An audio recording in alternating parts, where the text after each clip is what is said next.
बात समझ गए? फुली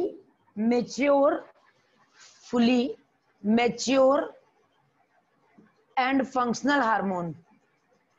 मैम आपकी आवाज आ रही है मैम, वो मेरा ना नेट बीच बीच में एकदम से हट जाता है, तो इसलिए मैम वो आपकी जो मैं पूछ लेती हूँ जहाँ से मेरा छूट जाता है, वरना आपकी आवाज आ रही है। कोई दिक्कत नहीं, कोई दिक्कत नहीं बेटा, पूछ लो, अच्छा है, पूछ लोगे हम, कोई भी डाउट ना रह जाए, कुछ भी छूटा ना रह जाए।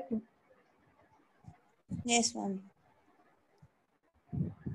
मैच्योर एंड फंक्शनल हार्मोन, बात समझ में आ गई? Yes ma'am. अब नेक्स्ट पॉइंट देखो, अब हमने क्या बोला कि जो फर्स्ट हार्मोन है वो प्रिमिटिवली, यानी पहला हार्मोन जो आर्टिफिशियली सिंथेसाइज्ड हुआ था, दैट इज इंसुलिन। तो हम लोग क्या बोलेंगे, जब इंसुलिन का सफिक्स बनना स्टार्ट हो गया तो हम लोगों ने इसको क्या बोला, ये प्रिमिटिव हार्मोन है। पहले हमने आर्टिफिशियल सिंथेसाइज किया तो इंसुलिन का टाइप का करेक्टर आया, नहीं धीरे धीरे प्रॉपर इंसुलिन आया जो बॉडी में यूज करने के लिए। तो पहला हार्मोन कौन सा है? Pro insulin. यानी ह्यूमन में जब पहला हार्मोन बनाया गया तो उस इंसुलिन को हम लोग प्रो इंसुलिन कहने लगे, पर धीरे धीरे वो मेच्योर होने लगा, यानी धीरे धीरे वो डेवलप कर गया। तब वो अब मार्केट में प्रॉपर इंसुलिन के नेम से आप बात समझ गए? इस लाइन में ये लिखा हुआ है कि इन मैमल्स इंसुलिन सिंथेसाइज हुआ है। हाँ, ये टेक्नोलॉजी आई तो हमने इंसुलिन बनाना स्टार्ट कर दिया। जैसे हम ही हैं, किसी चीज की मैन्युफैक्चरिंग करें तो सबसे पहले क्या कहते हैं, हम अपने खाने पीने की चीज ही ले लें। अगर मम्मी से आप लोग पूछ के कोई चीज बनाते हो तो सारा कंपोजिशन आपको पता चल गया और आपने उसको बना लिया। तो चाय तो बन गई, यानी प्रिमिटिव चाय बन गई, लेकिन मम्मी की टाइप वाली चाय नहीं बन के आ पाई। बात समझ गए? जब आप लोग स्टार्टिंग में चाय बनाना सीखे होगे, बहुत सिंपल सी बात, स्टार्टिंग में चाय बनाना सीखे होगे तो ये भी नहीं पता होगा कि क्या डालना था, कितने कप पानी लेना, कितने कप दूध लेना, चाय की पत्ती कितनी होनी चाहिए, शुगर कितना डालें इसमें। मम्मी को बस डालते देखा तो डाल डाल के बना दिया, काली पीली चाय बन के तैयार हो गई। मतलब फर्स्ट टाइम था, तो यानी चाय बनाना आया नहीं है, आपने ट्राई किया तो चाय टाइप का कुछ बन गया है। समझ गए? उसके बाद धीरे धीरे मेच्योर हो गए आप, और अब आप परफेक्ट चाय बना लेते होगे। तो वो चाय तो मम्मी टाइप की थी नहीं, यानी मम्मी टाइप की जो चाय थी वो हमारा इंसुलिन था जो हमारी बॉडी से निकल रहा था। और जब हमने प्राइमरली सिंथेसाइज किया तो जब हम स्टार्टिंग स्टेज में थे तब, और जब अब ये धीरे धीरे मेच्योर हुआ तो अब परफेक्ट इंसुलिन आ गया। अब आप चाय बनाने में परफेक्ट हो गए। अगर कोई आएगा तो मम्मी आपसे कह सकती है कि बेटा 2 कप चाय बना लाओ, वरना पहले कह देती तो चाय पीने वाला बेचारा सोचता दोबारा घर ना जाए। समझ गए? नहीं तो ऐसी वाली चाय पीनी पड़ेगी। समझ गए? अब नेक्स्ट लिखो, the pro hormones in a single. अब नेक्स्ट नोटेबल पॉइंट लिखोगे, नेक्स्ट नोटेबल पॉइंट लिखोगे, the pro hormone is a single polypeptide chain, is a single polypeptide chain with an extra। Bhanu, Sneha और रिया तीनों लोगों का छूट जाएगा आज। नहीं मैम, मैं हूँ। अच्छा, स्नेहा हो? Yes ma'am, good afternoon ma'am. Good afternoon. हमें पता नहीं चला, सॉरी।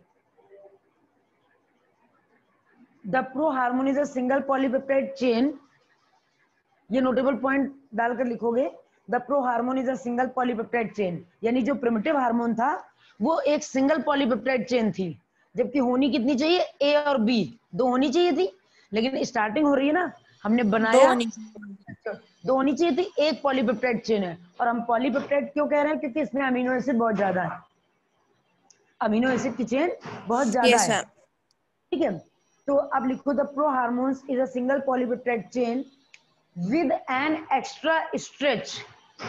अब सिंगल है तो उसमें एक्स्ट्रा एफर्ट देना पड़ रहा है, extra stretch called the C peptide.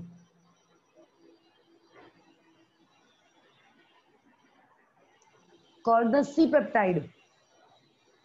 C, capital C लिखेंगे। सी जो होता है कैट वाला, हाँ, सी कैट वाला, सी पेप्टाइड ऐसे लिखेंगे। और जब धीरे धीरे ये मेच्योर हुआ तो सी हट गया, धीरे धीरे जब मेच्योर हुआ तो सी हट गया। This is removed during maturation, this is removed during maturation. बात समझ में आ गई? जब प्रिमिटिव बन रहा था तो वही बात सिंपल, फिर हम आ जाए किचन में। जब चाय बनाने हम स्टार्टिंग में गैस जलाना सीखे थे तो मम्मी खड़ी रहती थी, और जब आप मैम आ गया है तो मम्मी, हाँ हाँ बोलो बेटा, आवाज आ रही है मेरी? मैम वो कट गया मैम। मैम आ रही है। हाँ कर। देखो हुआ क्या कि जब हम फिर से किचन में आ जाए, हमने प्रो हार्मोन बनाया, ठीक है, पहला इंसुलिन मैन्युफैक्चर्ड आर्टिफिशियली बनाया, सपोज दैट, ठीक है, और हम स्टार्टिंग स्टेज में हैं। तो जब हम गैस जलाना सीखते हैं, कुछ करते हैं, तो मम्मा साथ में रहती है कि ऐसा यस ना हो मैम। गैस, ठीक है। उसके बाद धीरे धीरे आप मेच्योर हुए, 12th में आ गए, तो अब मम्मी क्या आपके पास रहती हैं? वो बोल देंगी चाय बना लो, तुम बना लोगे, तुम खुद भी जाकर बना लोगे, पी लोगे। यानी अब तुम रिमूव हुए, तो मम्मा, जब तुम मेच्योर हुए तो मम्मा रिमूव हो गई, तो मेन तो सी वाला हट जाएगा मैम। सी वाला हट जाएगा। बात समझ गए? हम धीरे धीरे यस मेच्योर मैम। हो रहे हैं, तो हम लोगों को साथ की जरूरत नहीं पड़ती है। जब हम इमेच्योर थे तो हमको कहीं जाना है तो मम्मी पापा के साथ जाना पड़ता था, और जब हम मेच्योर हुए तो हम कोचिंग ऑटो से भी चले जाते हैं, स्कूल ऑटो से भी चले जाते हैं। जरूरी नहीं कि हमको वैन ही छोड़ने जाए, वैन नहीं, समझ गए? धीरे धीरे मेच्योर। और जब स्टार्टिंग स्टेज थी, हमने सबसे पहला हार्मोन बनाया था तो वो प्रो इंसुलिन था। अगर फर्स्ट आर्टिफिशियली सिंथेसाइज्ड हार्मोन अगर देखें तो वो इंसुलिन है, समझ गए? बात समझ में आ गई? ठीक है मैम, आ अब गया। नेक्स्ट लिखो, इन 1983, यस मैम। इन 19, नेक्स्ट पॉइंट लिखो। हमें सी इन, पेप्टाइड के बाद लिखना है। हाँ सी पेप्टाइड के नेक्स्ट बाद, सी पेप्टाइड के बाद एक लाइन लिखना, this is removed during maturation. This is removed, यानी C peptide is removed during maturation. Yes ma'am हो सी गया। पेप्टाइड हो गया ना? अब नेक्स्ट लिखोगे in 1983, in 1983, in 1983 Eli Lilly, ये बायोटेक्नोलॉजी की सबसे बड़ी कंपनी है, Eli Lilly. Very most important question भी है कि फर्स्ट प्रोडक्ट जो बायोटेक्नोलॉजी का के बेसिस पे किया गया है, वो कौन सा डिपार्टमेंट, कौन सी कंपनी थी? तो वो एली लिली पहली कंपनी थी जो बायोटेक्नोलॉजी को लेकर आई। बात समझ गए? Eli Lilly an American company, an American company in 1983, Eli Lilly, इसको हाईलाइट कर लेना जिससे याद रहे। Eli Lilly an American company prepared two DNA, prepared two DNA sequences, prepared two DNA sequences in 1983. Eli Lilly, an American company, prepared two DNA sequence, two DNA sequence corresponding to A and B, two DNA sequence, यानी corresponding का मतलब दोनों एक दूसरे के similar, A and B दोनों एक दूसरे के सिमिलर, करस्पॉन्डिंग की तरह टू ना। A and B. क्या बेटा? हम क्या बोल रहे हो बेटा? कॉम्प्लीमेंट्री की तरह ना। हाँ हाँ बिल्कुल हम कॉम्प्लीमेंट्री, कॉम्प्लीमेंट्री की तरह। हाँ बिल्कुल कॉम्प्लीमेंट्री की तरह। क्यों? क्योंकि डीएनए तब कंप्लीट होगा जब उसका कॉम्प्लीमेंट आ जाएगा। ए को टी से जुड़ना है, अगर टी नहीं है तो डीएनए अधूरा है। बात समझ रहे हो? जैसे ए को यस टी से मैम। जुड़ना है और मेरे पास एक चेन प्रेजेंट है एटीजीसी की, तो जो दूसरी चेन है वो नहीं है, तब तक ये डीएनए अधूरा है, इसको इनकम्प्लीट माना जाएगा। बात समझ गए? जैसे यस मैम। कभी कभी हम किसी के एवरेज में काम कर रहे हैं, तो काम तो हो रहा है लेकिन वो काम है इनकम्प्लीट। जैसे नहीं स्कूलों में अरेंजमेंट लगा देते, टीचर नहीं आया तो कोई टीचर भेज दिया, तो आप लोग, सब्स्टिट्यूशन। है ना, सब्स्टिट्यूशन, आप शांत बैठोगे लेकिन सब्जेक्ट तो नहीं पढ़ रहे हो ना। वही बात यहाँ पे, बात समझ में आ यस गई? मैम। Yes ma'am. तो मैम ये जो चेन, मैम ये जो हाँ corresponding to A and B, वो इंसुलिन का ए एंड बी ना मैम। इंसुलिन का ए एंड बी, जो करस्पॉन्डिंग चेन है वो इंसुलिन का ए एंड बी है। ठीक है। समझ गए? A and B chains of yes human ma'am. Insulin, A and B chains of human insulin, of human insulin and introduced. आप कह रहे थे ना उस दिन कि हमने एग्रोबैक्टीरियम को क्यों यूज किया? हम ई कोलाई यूज कर सकते थे, अब हम ई कोलाई का यूज करेंगे यस क्योंकि मैम। ह्यूमन की बात आ रही है ना। अब हम ई कोलाई का जेनेटिक मटेरियल यूज करेंगे। मीन्स मैम ई कोलाई हम ह्यूमन को यूज करते हैं। हाँ, ई कोलाई अगर एनिमल की बात आ रही है तो हमें ई कोलाई का यूज करेंगे, क्योंकि हमारी बॉडी में देना है, तो हमारी बॉडी के डीएनए यानी ई कोलाई सिम्बायोटिक एसोसिएशन के फॉर्म में हमारे पास रहता है, तो हम ई कोलाई का यूज करेंगे। तब हमारे पास एग्रोबैक्टीरियम का कोई यूज नहीं है, क्योंकि एग्रोबैक्टीरियम एग्रीकल्चर के लिए है और ई कोलाई हम लोगों के लिए। हमारी अगर हमारी टेक्नोलॉजी की स्टडी हो रही है तो वहां सब जगह ई कोलाई ही यूज किया जाएगा। अब आप सोचो कि सिम्बायोटिक बैक्टीरिया ही क्यों यूज किया गया, क्योंकि वो कोई ऐसा करेक्टर नहीं ऑब्टेन कर रहा है, उसके पास कोई ऐसा करेक्टर ऑप्ट नहीं है कि डिसीज कॉज कर सके। अगर कोई ऐसा पर्सन है जो डिसीज कॉजिंग है, अगर आप उसको लेकर आते हो, उसका कल्चर कराते हो, तो फैलने का भी तो डर है। अगर Yes, कोई sir. म्यूचुअल टाइप का इंसान है तो आप उसको 2 थप्पड़ मार लोगे तो वो कुछ नहीं बोलेगा, तो आप उसको मार सकते हो, आप उससे 2 बात कह सकते हो। लेकिन जो इंसान एग्रेसिव है, जरा सी बात पे भिड़ता है, लड़ जाता है, तो आप उससे थोड़ा दूरी बनाकर रखोगे, अवॉइड करोगे उसको। बात समझ रहे हो कि नहीं समझ रहे हो? Yes, ma'am. बात समझ में आ रही है? क्यों? क्योंकि इकोलाई से आप यहाँ पे एक क्वेश्चन भी पूछ सकते हैं कि हम पैरासिटिक बैक्टीरिया का यूज क्यों नहीं करते, क्योंकि बैक्टीरिया को तो 30 सेकंड में डिवाइड करना है, क्योंकि पैरासिटिक बैक्टीरिया हमारे लिए हार्मफुल है, उसके और पास एक डिजीज ऐसा डिसीज कॉज करेगा। हम कल्चर कराएंगे, डिसीज बढ़ेगी। हम तुम्हारी बॉडी में इंट्रोड्यूस कराएंगे तो पता नहीं अच्छा हो रहा है कि बुरा, क्या पता बुरा होकर चला आया, तो और आफत है। इसलिए हम सिम्बायोटिक का यूज करते, होगा तो होगा, नहीं होगा तो मेरे लिए कोई नुकसान नहीं होगा। समझ गए? बात समझ में आ गई बच्चों? A and B chains of human insulin and introduced them in Yes, sir. E. coli। और E. coli को सब लोग जानते हैं ना, क्या है? एंटमीबा नहीं, इश्चर्सिया कोलाई। ये सर्शिया कोलाई। इश्चर्सिया कोलाई, क्योंकि हम लोग एंटमीबा को भी लिखते हैं ना, ई जिंजेवेलिस, ई कोलाई, तो 2 बार कंफ्यूजन हो जाता है। जैसे एंटमीबा नहीं, पैरासिटिक प्रोटोजोआ जो है 3, एंटमीबा हिस्टोल्ट का, एंटमीबा जिंजेवेलिस, एंटमीबा कोलाई, तो कभी कभी एंटमीबा कोलाई को ई कोलाई लिख देते हैं। ठीक है? Yes, sir. E. coli to produce human insulin chain। बात समझ में आ रही? स्नेहा, आसना, रिया, भानु और स्वानी? Yes ma'am. आगे बेटा कोई प्रॉब्लम Yes, तो नहीं हो ma'am. रही है? No No, ma'am. ma'am. Chain A and B were produced। अब नेक्स्ट Ma'am, पॉइंट to को चेन produce। कहां पर? E. coli के बाद टू प्रोड्यूस हाँ ma'am, insulin, to produce। To produce insulin chain, to produce insulin chain. ठीक है। ठीक है?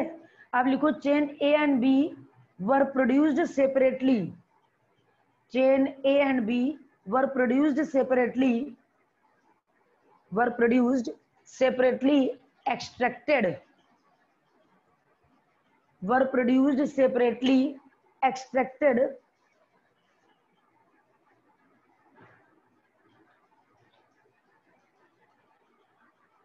were produced separately, extracted and combined by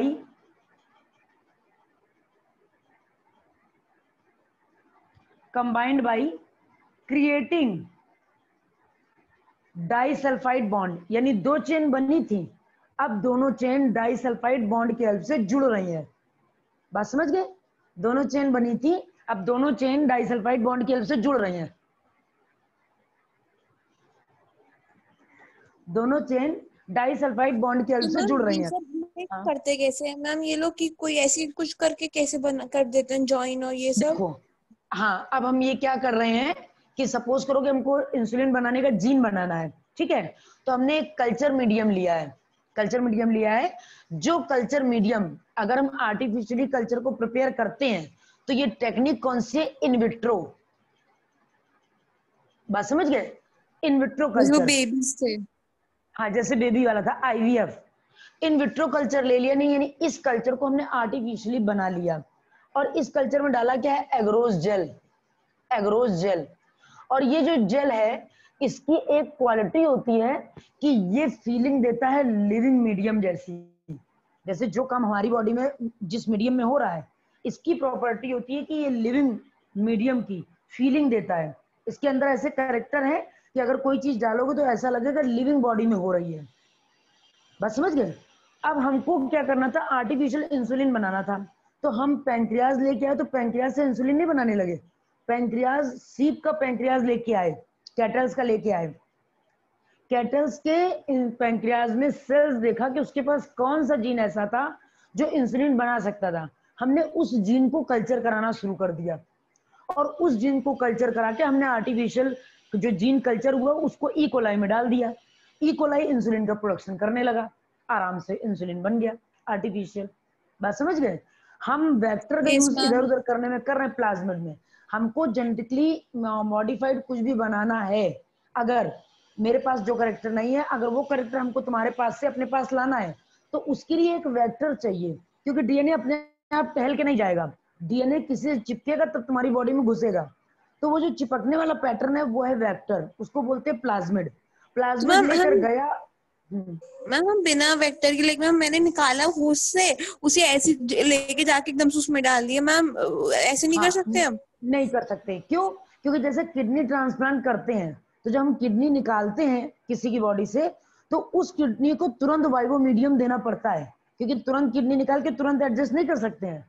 24 घंटे का वेट करना पड़ता है कि इस किडनी में तो कोई प्रॉब्लम नहीं है, पता लगा हमने उसकी तो निकाल ली, यहाँ प्लेस कर दिया, और तुरंत प्लेस हो नहीं पाता, जैसे ब्लड तुरंत तुरंत चढ़ता नहीं है, वैसे एक 24 घंटे वेट करते हैं। उसके बाद 24 घंटे वेट करने के बाद हमको इंजेक्शन दिया जाता है कि मेरे पास जो फॉरेन चीज आ रही है उसके अगेंस्ट हम रिजेक्शन ना शो करें, तो एक इंजेक्शन दिया जाता है, उसके बाद एक्सेप्ट कर लें। क्यों? क्योंकि हमारी बॉडी में कुछ भी गया, इवन सोचो नॉस्ट्रिल है, अगर धूल ट्रक आ जाए, धूल उड़ जाए, तो हमारी बॉडी में ये भी फॉरेन है। हमारी बॉडी में स्टमक में अगर गैस्ट्राइटिस हो जाए तो वो भी फॉरेन है, हम उसको टॉलरेट नहीं कर सकते अपनी बॉडी में। स्वेलिंग हो जाए हम उसको टॉलरेट नहीं कर सकते हैं, स्टोन हो जाए हम उसको, हमारी बॉडी में जो कुछ है जितना है वो सब स्पेशियस है। एक्स्ट्रा स्पेस नहीं है कैविटी में कि कुछ भी एक्स्ट्रा आ जाए, इवन ब्लड ही क्यों ना हो, पस ही क्यों ना हो, रखने की जगह नहीं, तभी तो दर्द है। अगर पस पड़ने लगे तो दर्द हो रहा है, नस बस्ट हो जाए अंदर तो खून जम रहा है, जहां खून जम रहा है वहां पे भी दर्द हो रहा है। क्यों? क्योंकि वो अपना स्पेस बना रहा है, और जब स्पेस बनाएगा तो किसी न किसी को धक्का मुक्की करेगा, जगह बनाएगा तो दर्द होगा। बात समझ गए? हाँ मैम। बस हमने क्या किया मैम कि ये, हमको, हाँ हाँ बोलिए, आप बोलिए। नहीं पहले पहले बोल, क्वेश्चन पूछ लो। मैम मैं कह रही थी कि मैम जो ऐसे आपने बोला ना कि लाइक हमने अलग अलग बनाया, उनके 2 strands, chain A chain B हाँ के, फिर उसको हाँ हमने कंबाइन कर दिया डाइसल्फाइड बॉन्ड से। तो मैम ये हाँ डाइसल्फाइड बॉन्ड हम जोड़ते कैसे? मींस हम डाइसल्फाइड डाल देते हैं उसके अंदर तो अपने आप जुड़ हाँ जाता है? नहीं, जो बॉन्डिंग होती है वो एंजाइम से जुड़ती है। यहाँ पर हम एंजाइम डालते हैं जिससे दोनों चेन अच्छा, तो टाइम की प्रोटीन की जरूरत जुड़ है, जाए। जुड़ जाएंगे, हम लाइगेज यहाँ लाइगेज पे जैसा। लाइक डालेंगे, और जब हमको मालूम कि दो मॉलिक्यूल्स के बीच में, किन दो मॉलिक्यूल्स के बीच में डाइसल्फाइड बॉन्ड लगता है, ये भी कोवेलेंट बॉन्ड होते हैं, हाइड्रोजन बॉन्ड होते हैं, हमें पता होता है, तो फिर वो बॉन्ड अपने यस आप मैम। में डाइसल्फाइड बॉन्ड बना के जुड़ जाते हैं। यानी दो की कोवेलेंसी हो रही है तो डाइसल्फाइड बॉन्ड हम कहने लगे हैं। उसने कोई बॉन्ड नहीं बनाया, हमको मालूम अच्छा, प्रोटीन प्रोटीन जुड़ेगा तो पेप्टाइड बनेगा, पेप्टाइड बॉन्ड जुड़ेगा। क्योंकि अगर एक अमीनो एसिड दूसरे यस अमीनो मैम। एसिड से जुड़ा है, यानी हम आपसे जुड़े हैं, तो उस जुड़ने का एक लिंक है, वो है बायो। वरना हमारी आपकी तो कोई मुलाकात नहीं थी, दो स्ट्रेंज पर्सन ही तो है। यस हमारा मैम। सब्जेक्ट वो सेम है जो आप पढ़ते हो, तो हम दोनों का लिंक क्या हो गया? बायोलॉजी। वैसे ही इन दोनों का लिंक क्या हो गया? पेप्टाइड। बस समझ पेप्टाइड। गए। अगर अमीनो आ एसिड गया। रखते हैं तो वो उसी से बॉन्डिंग करेंगे जिससे उनको चाहिए बॉन्डिंग। हम कहीं भी पूरे क्लास में आपके 100 बच्चे बैठे हैं, लेकिन आपकी बॉन्डिंग किसी एक से होगी कि 100 से होगी? जरूरी नहीं है कि एक से। बॉन्डिंग ना हो पढ़ाई हो, ये भी जरूरी नहीं है बॉन्डिंग, लेकिन एक जो केमिस्ट्री होती है वो अच्छी किसी एक से होगी या दो से होगी बस। तो आपने उन यस 100 लोगों में फिल्टर कर लिया ना कि हाँ ये पर्सन अच्छा है, वैसे ये भी फिल्टर कर लेते कि हाँ हमको इसके साथ जुड़ना है तो ये बॉन्ड बनेगा। जुड़ेंगे तभी जब बॉन्ड बन जाएगा, बॉन्डिंग का मतलब ही जुड़ना है। बस समझ गए? यस यस मैम, आ गया। नेहा, रिया, असना, भानु और वो स्वानी, सबको आ गया? Yes, ma'am. Yes Sneha ma'am. आ गया? क्लियर हो गया? आसना, कोई डाउट? Yes ma'am. नहीं मैम, अब स्नेहा हो गया क्लियर। मैम हो गया क्लियर। स्नेहा चल के स्नेहा क्लास में है या चली गई? अब वो चली गई। अच्छा, अब नेक्स्ट लिखो, chain A and B were produced separately. Chain A and B were produced separately. Ma'am ये लिख लिया हमने, and combined by creating disulphide अच्छा, बॉन्ड। सॉरी सॉरी सॉरी, हमें याद नहीं रहा। ठीक, उसके बाद लिखो जीन थेरेपी। अब ये इंसुलिन की बात खत्म हो गई। अब यहाँ पर आप लोगों को 6 लाइंस लेफ्ट करनी है, 6 लाइंस लेफ्ट करनी है। जो शॉर्ट ट्रिक हम बताएंगे उसको लिखने के लिए, ठीक है? 6 लाइंस लेफ्ट करनी है।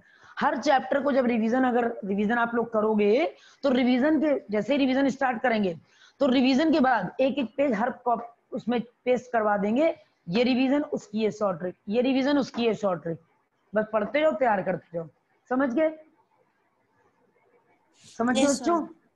हेडिंग डालो जीन थेरेपी, हेडिंग डालो जीन थेरेपी। और जीन थेरेपी को हम लोग सिंपली क्या कह सकते हैं? ये बात याद रखना कि फर्स्ट बायोटेक्नोलॉजी कंपनी कौन सी है? अमेरिकन कंपनी है एली लिली। और कब डेवलप हुई? 1983। इस पे नीट में क्वेश्चन भी आता है, ठीक है? दूसरी बात क्या है? एली लिली याद रखना बायोटेक्नोलॉजी की फर्स्ट कंपनी है। अब हम लोग जीन थेरेपी कह रहे हैं, ठीक है? जीन थेरेपी बोल रहे हैं तो बेटा जीन थेरेपी क्या होता है? हार्मफुल जीन को हार्मलेस जीन से रिप्लेस कर दें, ये जीन थेरेपी है। Harmful gene replaced by harmless gene, harmful gene replaced by harmless gene। तो ये क्या हो गया? जीन थेरेपी हो गया। बात इतनी क्लियर हो गई? Harmful gene replace by harmless gene, ठीक? Yes ma'am. तो मैम एक बात पूछूं? पूछो। तो मैम फिर हम कैंसर को इस जीन थेरेपी से क्यों नहीं रोक सकते मैम, कि हमारी जो हार्मफुल हाँ, जीनों से रोक? अब हम बताते हैं क्यों नहीं रोक सकते हैं। जीन थेरेपी हम कब कर सकते हैं? हमारी जाइगोटिक कंडीशन में, समझ रहे हो? क्योंकि जाइगोट एक सिंगल सेल है, उस एक सिंगल सेल में केवल 23 पेयर क्रोमोसोम है। तो हम कैरियोटाइप, जो हमने तुम लोगों को टारगेट की क्लास में बताया था, कैरियोटाइप और जीन मैपिंग से हम स्टडी कर सकते हैं कि कौन से नंबर के जीन में कौन सी डिसीज है। तो हम एक जाइगोट में कर सकते हैं, एक जाइगोट में। लेकिन अगर जाइगोट बन गया और ग्रुप ऑफ सेल बन गई, फीटस बन गया, एम्ब्रियो बन गया, अब जीन थेरेपी नहीं कर सकते। अब हम जीन थेरेपी एक सेल निकाल के देख लेंगे, फिर एक उसका एक सेल निकाल लो। एक सेल निकाल लिया, उसमें तुम आपने डाल दिया, लेकिन अब तो हम 23 जोड़ी बना चुके हैं ना। जो जीन है वो तो बिलियंस ऑफ नंबर में पहुंच गया। अब अच्छा, तो इतनी सारी कैसे सही करेंगे? इतने सारी कैसे? दूसरी बात, हम लोग अपने में जीन थेरेपी कर नहीं सकते। जैसे मान लो प्रेजेंट टाइम में किसी को कैंसर हो जाए, सडनली हो जाए, भगवान ना करे किसी को, लेकिन अगर हो जाए तो स्टार्टिंग स्टेज में किसी के सिम्टम्स ही नहीं आते, इतनी स्लो अकरिंग डिसीज है, वायरल डिसीज है ना, स्लो अकरिंग है, हम लोग इतना ज्यादा एक्टिव नहीं हो पाते हैं। जब हमको सिम्टम्स आते हैं तब तक वो 3rd स्टेज पार कर चुका होता है, और जब 3rd स्टेज पार कर चुकता है तो हम बच भी नहीं पाते हैं। बहुत भगवान का लिखा जोगा ठीक ठाक हो तो बच जाएं, बहुत भाई फाइनेंशियल भी स्ट्रांग हो कि सीधे यूएस चले जाएं अपना ट्रीटमेंट कराने के लिए। तो हर कोई तो इतना स्ट्रांग है नहीं फाइनेंशियल प्रेजेंट टाइम में कि यूएस चला जाए वो अपना साल भर इलाज कराने के लिए, वहां का एफर्ट कर सके खर्चा। तो फाइनली जो मिडिल क्लास लोग हैं उनको मरना ही पड़ता है, मजबूरी है उनकी। समझ गए? अब जैसे इनको लंग्स कैंसर हुआ था युवराज सिंह को, अब ये खेल तो नहीं सकते, एम्पायरिंग करेंगे या वो बोलते हैं ना उसमें कमेंट्री करते हैं, तो वो कर सकते हैं, खेल नहीं सकते, क्योंकि लंग्स में प्रेशर पड़ेगा तो बोल जाएंगे लंग्स में कैंसर हो चुका है। वो बच के आ भी गए, लेकिन हम लोग नहीं बच पाते। समझ गए? Yes ma'am. अगर हम जीन थेरेपी करेंगे तो, हाँ बोलो। ये जीन थेरेपी तो मैम फिर कुछ फायदा ही नहीं हुए मैम, बस जायगोट के उसमें हो सकती है। कैसे फायदा है? सपोज करो हम हीमोफिलिक हैं, हमको पता चल गया ये बात कि हमारा ये जेनेटिकल डिसऑर्डर है, ठीक है? हमारी आईसाइट वीक है, ये हमारा जेनेटिकल डिसऑर्डर है। अगर ये डिसऑर्डर ऐसा होता कि आंखों में रोशनी ना होती, समझ गए? तो ऐसा करके हम ये जान लेते, अगर हम पढ़े लिखे हैं तो ये जान लेते कि ये क्या मेरा जेनेटिकल कैरेक्टर है। और अगर ये जेनेटिकल कैरेक्टर है तो हम आने वाली जनरेशन को प्रिवेंट कर सकते हैं, अपने में नहीं दूसरे में कर सकते हैं। बस समझ गए? क्योंकि हम तो जैसे बन गए, इसने हमको नहीं चेक किया। आधे से ज्यादा लोगों को ये पता ही नहीं होता कि हमको कौन सी डिसीज जेनेटिकली है। अगर हमको ये पता चल गया, जैसे मान लो एक बेबी हुआ, हम और हमारे हस्बैंड दोनों लोग नॉर्मल है, मान लो एक कपल नॉर्मल है, ठीक है, और उसका बच्चा हुआ, हैंडीकैप हुआ, तो लोगों के इंडियंस में क्या, अरे ईश्वर का आशीर्वाद है ले लो। नहीं, उसमें स्टडी करना पड़ेगा ना। जब दोनों लोग नॉर्मल थे तो बच्चा हैंडीकैप क्यों आया? और जब आप इसकी स्टडी करने जाओगे तो डॉक्टर बता देगा ये जेनेटिकल प्रॉब्लम है, आपके पास जीन है इसका, आप कैरियर हैं, तो आप सेकंड चाइल्ड के लिए अलर्ट हो जाओगे। तब हम जीन थेरेपी कर सकते हैं, तब हम जीन थेरेपी करा सकते हैं। कर सकते हैं। हमारे हमारे बेबी के अंदर, यानी डेवलप बेबी के अंदर नहीं, फीटस के अंदर भी नहीं, केवल जाइगोट में। बात समझ ठीक गए? है, आ गया। Yes ma'am. समझ गए सुहानी? यस मैम, यस मैम, समझ गए? असना और यस कोई मैम। क्लास में है तो उसको भी आ गया? इसने आ गई कि नहीं आई? No no ma'am. मैम, बस समझ नहीं है। चलो कोई नहीं। Gene therapy, it is a technique for correcting, it is a technique for correcting a defective gene. समझ गए? सिंपल लैंग्वेज में harmful gene replace by harmless gene. अब हम उसको स्टेटमेंट लिखेंगे तो टेक्निक फेक्निक थोड़ा क्लासिकल वर्ड का यूज करेंगे, ठीक है। It is a technique for correcting a defective gene through gene manipulation,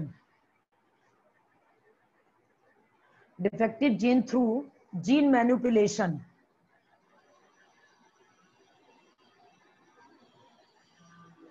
अब इन्वर्टेड कॉमा में लिख लो, harmful gene replace by harmless gene, harmful gene replace by harmless gene.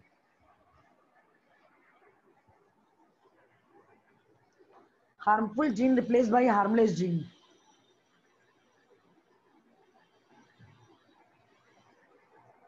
Next, first clinical gene therapy was given in 1990. That is very most important point. जो first काम किया गया है ना, उसको बहुत इंपॉर्टेंट तरीके से ध्यान रखना।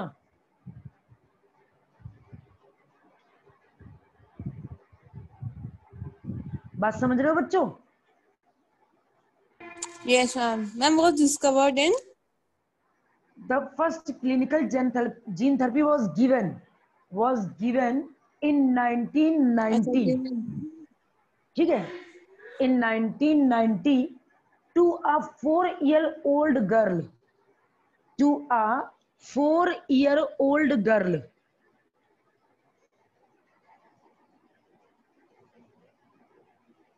with मैम adeno 4 ईयर के हम नहीं, जाइगोट। हम सुनो, हमने क्या किया है, जब फर्स्ट क्लिनिकल जीन थेरेपी के बारे में डिस्कवरी हुई तो हमने ये डिस्कवरी क्यों करी? क्योंकि मम्मी पापा नॉर्मल थे, उस 4 साल की बच्ची को ये डिसीज थी, तो उसको ऑब्जेक्ट ले लिया हमने, ठीक है, और उसके ऊपर हमने एक्सपेरिमेंट किया है। समझ रहे मींस हो? तब पता नहीं था कि ये वैलिड बस उसके लिए होता है। तब ये पता नहीं था कि एडीए अच्छा। उसके पेरेंट्स को नहीं था, उसको हो गया। 4 साल की लड़की थी, डेफिशिएंसी के सिम्टम्स दिखाई दिए, तो इन लोगों ने क्या किया कि अगर ये डिसीज इसके पहले बच्चे में आई है तो दूसरे में भी आएगी। उस लड़की का कोई एक सेल ले लिया और उसमें जीन थेरेपी करा के देख ली कि एक सेल में हम जीन थेरेपी कर सकते हैं तो नेक्स्ट चाइल्ड को अच्छा बचा लेंगे। समझ अच्छा, गए? एक सेल में ये आ गया एक सेल में ट्राई करके देखा और फिर उन्होंने नेक्स्ट जनरेशन को बचा लिया। नेक्स्ट जनरेशन को बचा लिया। क्यों? सही क्योंकि है। हमको एडीए कहाँ से मिला? जैसे हम कहते हैं हमको डिसीज, जैसे टाइफाइड है, टाइफाइड को वहां पे वो मैरी मिलस करके एक कुक थी जिसको टाइफाइड था, वो सबके घर में जाती थी, सबके घर में जाती थी, खाना बनाती थी, 6 महीने में टाइफाइड फैल जाता था, फिर छोड़ देती थी, लोग उसे हटा देते थे, तो वो कैरियर बन गई टाइफाइड का। कम्युनिकेबल डिसीज थी, जबकि टाइफाइड है किसी को तो फीवर ही होगा, बहुत ज्यादा यस खांसी होगी, उसके खाना बनाने से टाइफाइड फैलने का क्या सीन है? लेकिन जूठा मीठा कहीं सलाइवा कोई यूटेंसिल पहुंचा और सबको टाइफाइड हो गया, वो डिस्कवरी हो गई। और वो कुक थी और आज बुक में नाम हो गया उसका, थी कुक, अब बुक में नाम है टाइफाइड के टॉपिक में। समझ गए? लिखो, कहाँ पे थे? 1992 4-year-old गर्ल विद, 1990 बोला आपने शायद। हाँ 1990 1990 हाँ, ठीक to a है, 4 year old to a girl. 4 year old girl with, इस डिसीज को हाईलाइट करके लिखना adenosine deaminase deficiency, adenosine deaminase deficiency. Ma'am ये एक बार प्लीज बोर्ड पे लिख दीजिए। अच्छा एक मिनट, सॉरी लिखा नहीं हमने। Adenosine deaminase deficiency, adenosine deaminase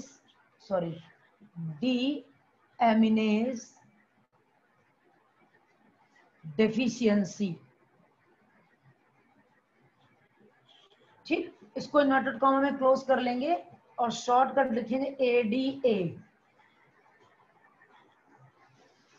ADA कहां से आया? ADA, D और A।